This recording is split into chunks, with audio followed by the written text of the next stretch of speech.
Okay, try number two. Let's see if this works.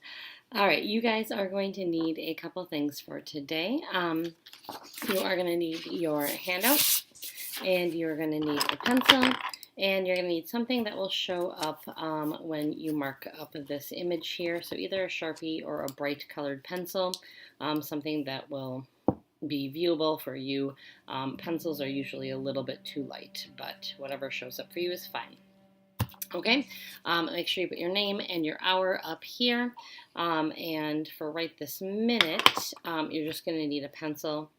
Oh, and the one other thing you're going to need, I'm going to use a ruler, which is just totally fine. But if you have a set square, it'll probably be easier for you to use because you're going to need to make a rectangle that you're going to grid down here, and something that can give you 90-degree angles to start with, and then has measurements on it is probably a little bit easier, but a ruler works totally fine. I used it, but a set square is just a nice tool to use. It's a little bit faster. Okay? All right, so pencil right now, name up here on top, and we're going to switch over to the presentation real quick. And we have a couple notes that we're going to take quickly. So up on the screen, you have an image of a pen and ink drawing. But right now, we are going to simply talk about contour line drawing, which is how we're going to start our project. So you want to get to the definition down, which is a drawing using line to define the outline and major details of a shape or object. All right, so it's just the outline and the major details on the inside. So no texture, no fur or scales or anything like that, just the major details. And I usually compare it to like a really detailed coloring book. Okay, so if you need to pause it here to get that definition down, feel free. Otherwise, I'm going to go on. And when you're doing a drawing, you always want to start with the largest areas first. Getting the biggest shapes down first will give you the most accurate drawing. And then, or in our drawing, we're going to start with the outline because we're going to do a grid drawing. So to get the edges of the outline is the best way to make sure that everything's going to be accurate from then on out. But you don't always start with the outline. It's just the best way to do it if you're going to do a grid. And then you want to do the medium-sized details. So you start with large, then you go medium, and then lastly you want to do your small and fine details. So that should fill out the little top part of your worksheet. We're going to stop with the presentation right there, and we're going to go on to the extra stuff later. And we're going to go back to our camera, and we are going to talk about how to do this part.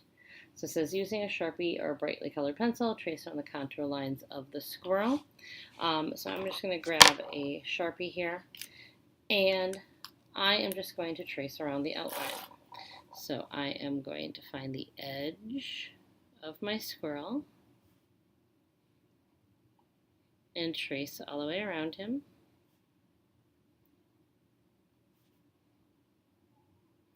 And you guys can be doing this at the same time. And I'm doing it pretty quickly, A, because you don't want to sit here and watch me draw for a really long time, and B, I've done this type of thing a lot of times before, so I can go a little bit quicker.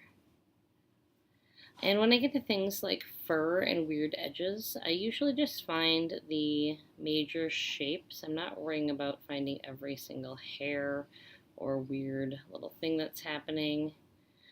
And as a matter of fact, here I'm probably just going to get the big edge and just do a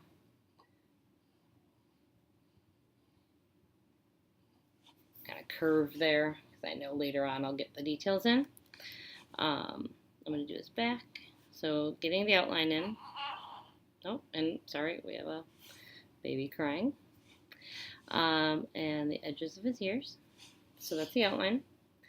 Medium details. Okay, so there's the loop in his tail. Looks like that comes down here. Looks like there's some detail there. His hip looks like it comes here. Looks like there's almost another little line there. So I'm going to fill all of those little lines that I see. His edges of his ears. And then my fine details, don't forget about his little toesies. The fine details are going to be all those little tiny things. So his little tiny toes. And I want to make sure they're accurate. So normally I would slow down a little bit here.